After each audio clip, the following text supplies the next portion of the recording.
Hi loves! For today's video, ituturo ko kung paano kumikita yung mga agent sa Popo. Okay, so ako agent ako sa Popo. Magto 2 years na ako sa September 20, 2025 na agent sa Popo.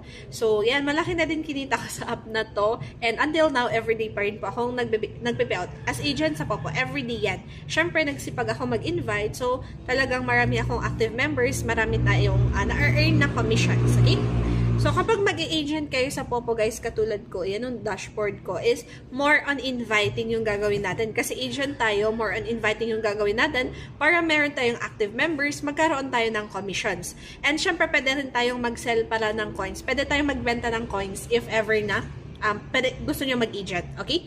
So, anong gagawin ng agent kapag gusto niyang magpasok ng members niya? So, ang gagawin lang niya, guys, is mag-i-invite siya, then ibibigay niya yung ID number niya. So, ito yung ID number. Ito yung ID number. Ilalagay nila sa my agency nila, yung mga na-invite nila. Pwede rin yung link mo. Pag wala pa siyang Popo account, isasend mo yung link mo sa Popo and then the-download niya gamit yung link mo para meron ka pa ring points na makuha.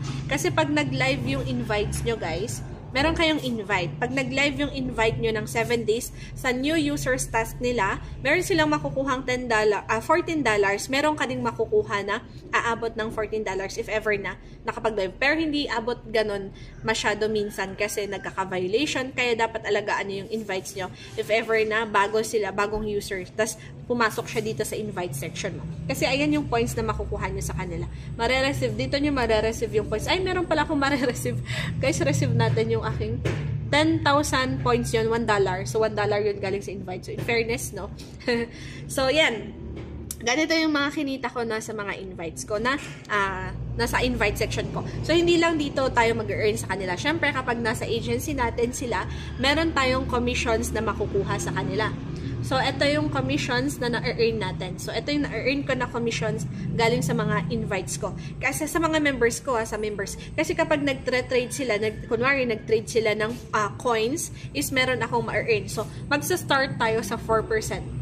So, sa 4% up to 20% commission, yung ma-earn nyo sa mga trade ng members nyo or sa mga nare-receive nila na gifts.